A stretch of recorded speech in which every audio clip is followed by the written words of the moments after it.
Hello! Bienvenue sur le podcast Les Croqueuses. Moi, c'est Pauline et je suis là pour vous aider à construire un quotidien qui vous ressemble et dans lequel vous vous épanouissez chaque jour un peu plus pour croquer votre vie à pleines dents. Dans les épisodes, seul ou avec mes invités, je vous partage des réflexions, des astuces, des inspirations et des outils pour vous remettre en mouvement. Le tout avec ma bonne humeur et beaucoup de pétillance, comme d'habitude. Allez, c'est parti, préparez-vous, on y va. Aujourd'hui, j'accueille Estelle qui vit en Angleterre depuis 23 ans et qui témoigne à mon micro d'un événement marquant qui a totalement modifié sa perception de son travail et de sa propre atypie. Enseignante en lycée, un choc a provoqué des grosses crises d'angoisse qui l'ont finalement amenée à trouver des solutions pour réussir à apaiser son système nerveux, pour mieux se comprendre et aujourd'hui se créer une nouvelle vie pro totalement sur mesure. Alors restez bien à l'écoute, vous allez découvrir son histoire et toutes ces gourmandises à la fin qui nous font voyager. Mais je vous en dis pas plus, je vous laisse découvrir tout de suite notre conversation.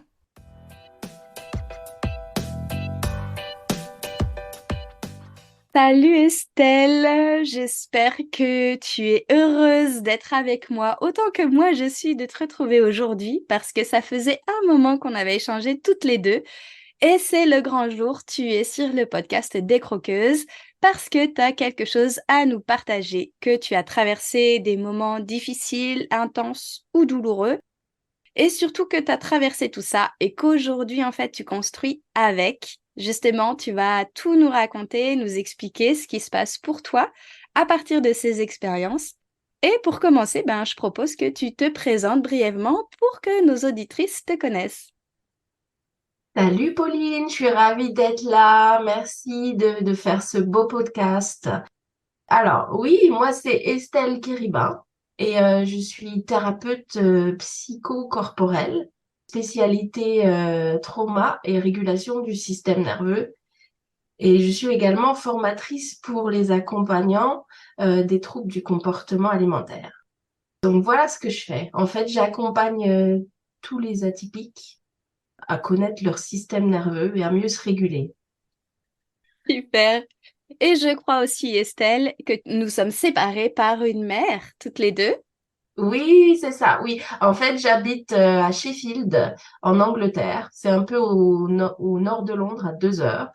Et bien que je sois en fait française, ça fait 23 ans que j'habite au Royaume-Uni. Et donc, j'apporte peut-être un autre point de vue de ce qui peut se passer pour les êtres humains vécus dans un autre pays. Hmm. Hmm. Super. Je ne sais pas si tu avais cet accent un peu chantant avant de partir, si ça vient de l'Alsace ou pas, mais en tout cas, je trouve quand je t'entends parler que ça m'amène un accent chantant. Oui, il est possible. J'ai un accent un peu bizarre en fait. Quand je reviens en France, on me dit vous êtes anglaise, madame. Et ici, comme je suis aussi enseignante et que j'enseigne le français à l'université, on m'appelle la française. Donc c'est un peu des accents qui se mélangent de partout où j'ai été, de là où j'ai voyagé, et ça fait ma spécificité quoi. C'est ce qui te rend unique. Voilà. Super, merci beaucoup Estelle. Et maintenant qu'on te connaît un peu mieux, qu'on sait que depuis 23 ans, tu habites de l'autre côté de la Manche, est-ce que tu peux nous partager un petit peu ton bout de vie, ta tranche de vie, ce morceau que tu as traversé et que tu avais envie d'évoquer aujourd'hui sur le podcast? Alors, cette tranche de vie qui m'a beaucoup secouée, c'était justement quand j'étais prof dans le secondaire au Royaume-Uni. Je me suis fait agresser par des élèves lorsque je faisais un remplacement. Donc, j'étais pas dans ma classe habituelle, j'étais avec des élèves différents. Et en fait, c'est venu totalement chambouler ma vie, remettre en cause tout ce qui s'est passé, tout mon travail en fait. J'ai commencé à avoir des problèmes d'anxiété, de crise de panique et qui m'ont fait remettre en cause mon travail de l'époque. C'est au départ un exemple de violence physique qui a fait que j'ai remis en cause ce que je faisais et qui m'a fait grandir pour finir. Hmm. Est-ce que tu peux nous préciser, nous détailler un petit peu ce que c'était comme agression? Physiquement parlant, en fait, tu as été heurté, violenté? Alors, ce qui se passait, c'était avec des élèves de quatrième qui étaient quand même assez costauds et qui voulaient sortir de la pièce alors qu'ils s'étaient pas bien comportés et qui devaient rester pour attraper le travail. Et donc, j'étais sur le chemin de la sortie et ils m'ont pris et ils m'ont jeté contre le mur et ils ont fermé la porte sur moi. Donc, c'était quand même ouais, un exemple d'agression physique assez violente, quoi. Donc, moi, j'ai eu des souvenirs de flashback après. J'étais diagnostiquée stress post-traumatique où j'avais cette image de la porte qui venait sur moi et que j'étais coincée avec le mur derrière. Tu étais prisonnière, en fait, comme si il n'y avait pas d'issue possible. Exactement, c'est ça. Donc j'étais coincée, il y avait le mur derrière mon dos et la porte qui se fermait parce que ils m'ont coincée entre le mur et la porte, entre guillemets. Donc c'était ouais, au niveau anxiété, ça a déclenché un stress post-traumatique, pas nécessairement à cause de la violence de l'événement, mais plutôt à cause de la réponse de la hiérarchie qui n'a pas donné de call, comme on dirait en français, en anglais c'est detentions, qui n'a pas donné suite pour dire ça c'est pas correct, on se comporte pas comme ça avec ses profs.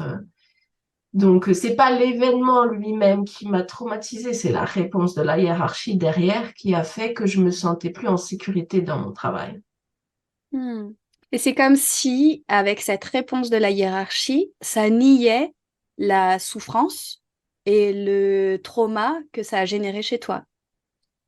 Clairement, ça niait ma souffrance et aussi ça venait activer des valeurs dans lesquelles je croyais, il faut respecter certaines règles dans le lieu du travail, la violence, non. On peut avoir des désaccords, mais on les résout. Ça venait persécuter des valeurs en moi aussi. Et ça venait me dire que malgré tout le travail que je faisais, qui était absolument OK, hein, il n'y avait aucun problème dans mon travail, ma performance. Au contraire, on me félicitait. Finalement, on n'assurait pas ma sécurité, ce qui est pour moi absolument pas possible, quoi. Inacceptable. Et c'était il y a combien de temps, ça? Alors ça, c'était en 2008, donc ça remonte un peu quand même. Et du coup, qu'est-ce qui s'est passé pour toi après, une fois que la hiérarchie n'a pas donné suite, n'a pas fait le nécessaire pour te mettre toi en sécurité? Comment t'as réagi et qu'est-ce qui s'est passé pour toi? Alors, j'ai développé ce qu'on appelle des crises d'angoisse. Je continuais à aller au boulot comme un bon petit soldat, mais je sentais que mon corps me parlait. J'avais des nœuds dans le ventre, j'avais beaucoup plus d'anxiété face à certains étudiants qui étaient quand même challengeants, qui avaient des problèmes de colère. Avant, ils ne me faisaient pas peur du tout. Mais là, après cet événement, en fait, j'avais comme mon corps qui me disait, t'es pas en sécurité. Et donc, clairement, j'avais des crises d'angoisse que je ne savais pas comment gérer. Alors, j'ai continué pendant un temps à aller au boulot et puis jusqu'à un moment où c'était juste plus possible. Et en fait, même quand j'étais chez moi et que j'entendais des élèves qui n'étaient pas dans mon lycée passer à côté de ma maison, j'avais une crise d'angoisse alors que j'étais dans ma maison. C'était des signes de stress post-traumatique. Et il s'est trouvé que même quand j'ai reporté l'événement et qu'il n'y a pas eu de réponse de call de la hiérarchie, j'ai aussi demandé après un certain temps d'avoir ce qu'on appelle du soutien psychologique. Et ils m'ont oublié. C'est-à-dire que j'attendais que l'école m'appelle pour me dire vous avez un rendez-vous avec un tel, puisque j'étais sous leur responsabilité quand ça s'est passé. Ils m'ont oublié. Donc, pour finir, j'ai dû aller me chercher du soutien psychologique moi-même.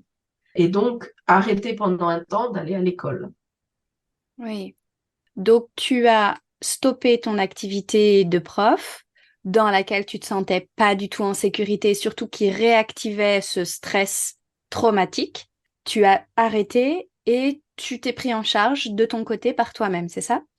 Oui, je suis allée voir le docteur d'abord, hein. C'est lui qui m'a dit, on a besoin en fait d'un soutien extérieur quand c'est comme ça. Le docteur, il m'a dit, il faut que déjà que je vous mets en maladie. Là, le stress, faut que vous appreniez à gérer ces crises d'angoisse. Il y a des raisons totalement valides. Et voilà. Et après, ben, je me suis dit, bon, ben voilà, soutien psychologique, mais pas uniquement. En fait, j'ai commencé à explorer différentes façons d'accueillir la peur, hein, parce que c'était l'émotion qui se cachait derrière, que ce soit par le mouvement, comment calmer mon système nerveux, comment gérer la crise de panique quand elle vient. Voilà, j'avais déjà des notions de ça, mais là, il a fallu que j'approfondisse. Donc, tu as été forcé de faire des démarches un peu de recherche et d'exploration seule pour calmer ton système nerveux qui s'emballait à chaque fois que ton cerveau et ton corps interprétaient et rejouaient ce souvenir, en fait, avec cette activation-là de stress quand tu te sentais en insécurité dans des conditions assez similaires du jour où tu as été agressé. Ouais, c'est tout à fait ça. En fait, ça a été un travail d'introspection, d'abord avec une aide extérieure pour comprendre quels sont mes besoins. Parce que même si j'avais inconsciemment une connaissance de mes valeurs et de tout ça, finalement, j'avais pas mis des mots sur c'est important pour moi de travailler dans un environnement où la sécurité est préservée, hein. Ça, c'est ce que j'ai appris de cet incident. Pour moi, c'était presque évident, mais en fait, c'est pas évident dans tous les contextes professionnels. Et donc, ça a déclenché un travail d'introspection, de recherche et d'exploration de quels sont mes vrais besoins, de comment fonctionne mon système nerveux à moi, parce que je m'étais toujours sentie différente et entre guillemets hypersensible. À l'époque, j'avais pas ce mot, mais en fait, dans ce cheminement d'exploration, je me suis découverte hypersensible. Ça a été une des révélations. Et donc, d'apprendre à prendre soin de mon système nerveux d'hypersensible de façon saine. Ça a été ce cheminement-là. Je trouve ça super chouette ce que tu partages parce que je me reconnais beaucoup dans ton cheminement où cette exploration a été nécessaire et vitale à un moment donné et aussi dans la compréhension de son propre fonctionnement et dans l'acceptation aussi pour pouvoir construire quelque chose derrière. Et c'est aussi, je pense, l'une comme l'autre. Aujourd'hui, nos activités professionnelles sont pleinement en rapport avec ça dans la mise en lumière du fonctionnement propre des personnes qu'on accompagne avec beaucoup d'hypersensibles. Heureusement qu'aujourd'hui, on sait reconnaître et nommer les choses peut-être un peu plus facilement. Et je pense que toi, ça a dû être un soulagement de comprendre justement ce mécanisme quand tu dis je me sentais différente des autres, donc comprendre ça. Et être outillé en calmant ton système nerveux. Je sais pas, toi, quelle est l'approche ou les approches qui t'ont permis d'apaiser ton système nerveux. Moi, clairement, c'est l'EFT que je trouve formidable là-dedans, dans cette acceptation aussi de toutes ces tempêtes qu'on traverse. Donc, merci de mettre tout ça en lumière. Avec plaisir, Pauline. Et donc, est-ce que tu peux nous partager un petit peu, toi, les techniques, comment tu as fait pour découvrir que tu étais hypersensible? Comment tu fais pour apaiser ces crises d'angoisse et apaiser ton système nerveux? Est-ce qu'il y a des outils, des techniques que toi, tu as essayé, certaines peut-être que tu as abandonnées, qui ne te convenaient pas, et surtout ce que tu as réussi à t'approprier pour toi traverser tout ça? Oui, oui. D'abord, je vais parler du cadre avant de parler des outils. Pour moi, en tant qu'hypersensible, ce que j'ai réalisé quand j'ai commencé à vouloir apaiser mon anxiété, c'est que le cadre était très, très important. Et par le cadre, je veux dire la vibe de la personne qui m'accompagne. Et aussi, il y a un truc que je dois préciser, c'est qu'à l'époque, mon anxiété se manifestait par des troubles du comportement alimentaire. C'est-à-dire que je me réfugiais dans la nourriture pour apaiser mon anxiété. Mais au départ, le problème, c'était justement le fait que mon système nerveux était dérégulé. Et donc, Pour moi, au niveau du cadre, c'est super important. C'est ce que je me suis rendu compte à ce moment-là, de me faire accompagner par quelqu'un qui est hypersensible elle-même, à minima. Évidemment qu'elle soit formée, hein. La formation, c'est important aussi, mais hypersensible à minima, parce que j'ai essayé différents professionnels pour apaiser mon anxiété et les troubles du comportement alimentaire en même temps. Et en fait, j'ai eu des expériences terribles avec des personnes qui étaient bardées de diplômes, mais qui n'étaient certainement pas hypersensibles. C'est pas pour critiquer ces personnes, peut-être qu'elles conviennent très bien à une autre catégorie de la population, mais à moi, pas du tout. Ça m'a freiné sur mon chemin de guérison, donc c'est le premier élément de réponse que je donnerais par rapport à ça. Le cadre, la vibe de la personne, évidemment, ses formations, son expertise et tout ça. Ça, c'est super important pour moi. Par rapport aux outils, alors j'ai tiré un peu le gros lot avec les troubles du comportement alimentaire parce que la guérison est pluridisciplinaire. Ce qui veut dire que, en fait, il faut essayer un tas d'outils et il faut écouter son intuition et voir avec quel outil on raisonne. Donc, je connais très bien le FT. Avec moi, ça marche nickel aussi. Allier la parole à des mouvements et utiliser finalement le fait de s'exprimer par la voix, ça m'apaise aussi. Ça permet de mettre des mots sur les mots. C'est un très bon outil que j'utilise aussi. Il y en a plein d'autres. Donc, j'ai fait Mindfulness-Based Stress Reduction. Ben, c'est de la pleine conscience. Au départ, qui était de tendance bouddhiste, mais qu'ils ont laïcisé. Donc, plein d'exercices de méditation ou de prise de conscience. Donc, pas forcément entrer en méditation, mais être dans le mouvement, mais prendre du temps pour ralentir les choses, pour prendre conscience de ce qui nous fait du bien dans notre corps, quand on est dehors, quand on est dans la nature, quand on mange. Donc ça a été un outil très important. La découverte de mon hypersensibilité et avec ça, le pouvoir de mon intuition qui a pris du temps. J'ai fait une formation sur écouter mon pouvoir intuitif que j'ai mis beaucoup de temps avant de me décider à faire parce que j'étais très dans les est-ce que c'est une formation un peu perchée? Est-ce que je vais apprendre des choses vraiment? Ou est-ce qu'on va m'arnaquer? Enfin, j'avais plein de pensées limitantes là-dessus, donc j'ai pris mon temps pour trouver la bonne personne qui m'a formée. Et ouais, et j'ai appris à écouter ma voix intuitive et à écouter mon intuition. Donc, maintenant, je le dis haut et fort, ça, pour moi, ça a été très déterminant. Et avec ça aussi, j'ai aussi fait des formations de régulation du système nerveux pour comprendre comment mon système nerveux d'atypique, d'hypersensible fonctionnait. Et donc, j'ai combiné mon intuition et cette formation de régulation du système nerveux pour commencer à me former comme ça une liste de quels sont mes besoins d'atypique. Est-ce que ça a du sens ce que je te dis? Ah, totalement. Je suis tellement convaincue de tout ce que tu dis, de pouvoir. Moi, j'aime beaucoup l'idée, l'image que j'ai, c'est une mallette, une boîte à outils dans laquelle, en fait, on vient piocher en fonction du moment, en fonction de là où on en est rendu personnellement, en fonction aussi peut-être de la difficulté qu'on traverse. Mais pour moi, il n'existe pas une formule unique, un outil qui va venir tout réguler, tout apaiser, tout résoudre d'un seul coup. Mais c'est bien la combinaison de plein de choses différentes prises à différents moments de sa vie qui permet ça.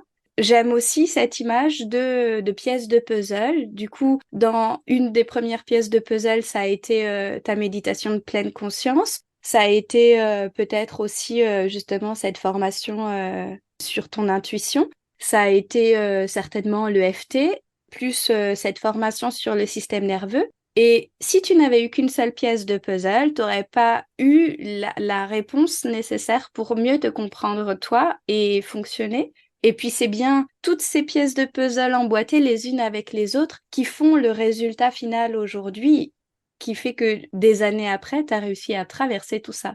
Oui, ça résonne pleinement, ça fait sens pour moi parce que je suis passée par là et c'est également ce que je propose d'un point de vue professionnel de la même façon que toi. Mm.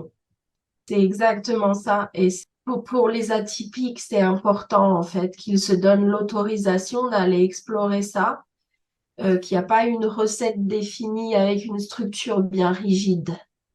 C'est vraiment important, je pense. Enfin, pour moi, ça a été comme ça, de sortir des structures rigides et d'aller vraiment, ouais, à l'exploration de ses propres besoins spécifiques. Et donc, évidemment, j'ai aussi fait ça, je me suis pas formée là-dessus, mais à cette époque, je suis passée d'abord par du mouvement assez fort, donc du sport assez à haut impact, comme muscu, comme aller courir, et toutes les choses comme ça. Graduellement, je suis retournée vers des choses beaucoup plus douces, des mouvements plus doux, avec beaucoup plus de conscientisation, c'est-à-dire j'ai commencé à mélanger le MBSR, donc tout ce qui est poser de la conscience pendant que tu fais un mouvement, et la respiration et tout ça. En fait, je combine tout le temps les différents outils de guérison des TCA ou d'autres choses. Et ça fait 15 ans, Estelle, aujourd'hui, maintenant que tu as un petit peu de recul, que tu es outillée, que tu as cheminé pour toi personnellement, comment est-ce que tu vois cette période de ta vie, aussi bien au moment de l'agression, de cet événement-là, que de tout ce qui a découlé derrière? Quels enseignements, toi, t'en as tiré? J'en ai tiré que c'était parfait. J'en ai tiré que c'était très douloureux. On va pas se mentir, on va pas non plus dire que c'était parfait. Faut que je le précise en fait dans mon explication. C'était ce dont j'avais besoin à ce moment-là pour me sortir d'un job dont l'environnement ne me convenait pas du tout. J'avais besoin que quelque part j'aille explorer mon identité, mes besoins spécifiques. C'est dans ce sens-là, je veux dire que c'était parfait. C'était évidemment très douloureux. Ça m'a bousculé dans tous les recoins de mon être et de mon corps. Très désagréable. Et en même temps, je suis une meilleure personne grâce à ça. C'est le message. Et j'ai beaucoup de compassion quand je regarde vers cette version de moi. Tu vois, dans ma tête, je la visualise. Je me vois très bien enseigner dans cette école. Je faisais donc un remplacement pour cette classe-là. Je me vois et j'ai beaucoup de compassion pour moi. Et j'arrive même à avoir de la compassion pour ces élèves parce qu'entre guillemets, les règles n'étaient pas posées pour eux. Donc, je pense que c'était important que ça m'arrive, si je devais résumer. Hmm. Tu dis, quand je regarde celle que j'étais avant, l'ancienne version de moi, j'ai de la compassion. Comment est-ce que tu décrirais la version de toi d'aujourd'hui? Beaucoup plus intégrée. Et par ça, je veux dire que j'ai extrêmement conscience de toutes les parties de moi. En thérapie, on parle d'un système qu'on appelle le système des familles internes. Et c'est basé sur le fait qu'à l'intérieur, on a une petite famille de parties de nous qui, en fait, constituent un tout. Alors, si je donne un exemple, c'est par exemple, il y a la partie de moi enfant, clairement, qui a été blessée, sans rentrer dans les détails, mais il y avait une blessure d'abandon dans l'enfance. Il y a une partie de moi qui est adulte, il y a une partie de moi qui est rigolote, qui aime jouer, il y a une autre partie de moi qui aime faire la folle, moi c'est pareil que jouer. Enfin bref, j'ai beaucoup plus conscience de toutes les parties de moi. Et en fait, je sais exactement comment nourrir toutes les parties de moi. C'est une des choses que j'ai appris grâce à ça, en fait, de ne rejeter aucune partie de moi, dont la partie un peu faux folle, quoi, qui est atypique aussi. Est-ce que ce serait ta conclusion, si jamais tu devais conclure par un mot ou une phrase avec tout ce que tu viens de nous partager là? Est-ce que tu reprendrais cette phrase-là ou est-ce que tu en aurais une autre? Ça pourrait être ça, mais comme je viens de la dire, je vais en prendre une autre. Que tous nos problèmes, toutes nos souffrances, en fait, ça vient d'un système nerveux dérégulé. Et on va pas aller changer les événements. Par contre, on peut apprendre à se réguler son propre système nerveux. Voilà ce que je dirais. Hmm. Et donc, tu te remercies d'avoir appris à réguler ton système nerveux pour traverser et apaiser ces crises d'angoisse. Clairement. Super. Eh ben, merci beaucoup, Estelle. On arrive au terme de cette interview. Alors, comme d'habitude, je te propose un petit quiz gourmand parce que quand même, on est des croqueuses. Il y a cette gourmandise qui est essentielle et qui fait partie de mes valeurs, de pouvoir croquer la vie à pleines dents dans le plaisir, qui est, oui, le plaisir, une des valeurs essentielles pour moi. Alors, j'ai très envie de te demander de te prêter à ce jeu de répondre le plus spontanément possible à quelques questions de gourmandise. Est-ce que ça te plaît? Ah, absolument. Ça, mais c'est un cri qui vient du cœur. Formidable. Alors, première question. C'est quoi ton péché mignon, cette gourmandise à laquelle tu peux pas résister? Alors, parce que je vis à l'étranger, c'est bizarrement un plat salé auquel j'ai pas accès ici et qui me rappelle ben, mon chez-moi. Donc, c'est la choucroute alsacienne. Ça a vraiment une valeur nostalgique pour moi. C'est culturellement très fort. Ok. Alors peut-être que tu vas redire cette réponse-là ou en trouver une autre, parce que j'ai cru comprendre que tu aimais bien en trouver une autre. Si ta vie pouvait se manger, ce serait quel plat? Alors, ce serait une paella espagnole. Parce que la paella espagnole, c'est dans un grand, tu sais, un grand faitout, là, où tout le monde peut piocher directement dedans. J'ai des souvenirs de famille où on mange carrément dans la poêle, en fait, tous ensemble, la poêle est au milieu. Et il y a plein d'ingrédients différents, il y a plein de couleurs. Les crevettes sont posées avec soin. Il y a eu beaucoup de savoir-faire qui est passé par ce plat. Évidemment, ça me rappelle la famille, le plaisir, la convivialité de ouais, la paella espagnole de ma grand-mère. Eh bien, on voyage, hein, entre Ouais.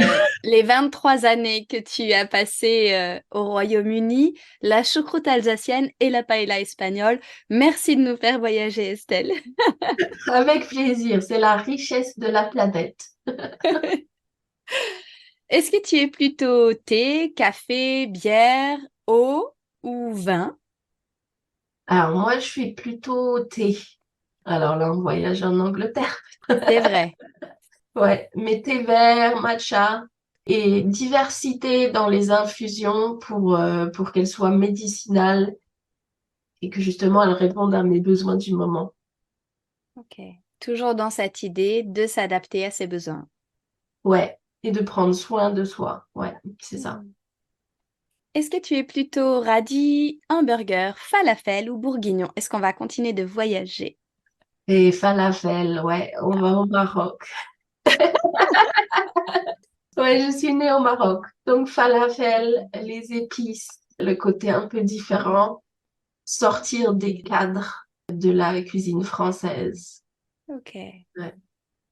Et dernière question gourmande, puisque moi je suis une croqueuse de chocolat, est-ce que toi tu es plutôt chocolat noir, chocolat blanc ou chocolat au lait? Noir, 100%. J'aime bien le côté intense. J'ai appris à aimer le côté amer, en fait.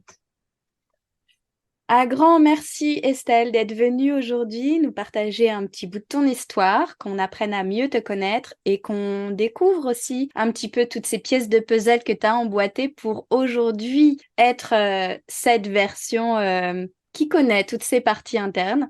Si on veut te retrouver, comment on fait? Alors, je suis sur LinkedIn, donc Estelle Kéribin, et aussi sur Instagram. Vous pouvez me contacter par là. Eh ben, je mettrai tous les liens en description de l'épisode pour qu'on puisse te retrouver facilement. Je te souhaite une très belle journée, Estelle. Merci encore d'être venue partager un petit bout de toi aujourd'hui. Ah, merci à toi, Pauline, de m'avoir invitée. Je trouve que c'est vraiment un podcast très, très, très spécial que j'ai déjà recommandé. Il fait chaud au cœur. Et voilà, et c'était un plaisir de parler avec toi. Je te remercie.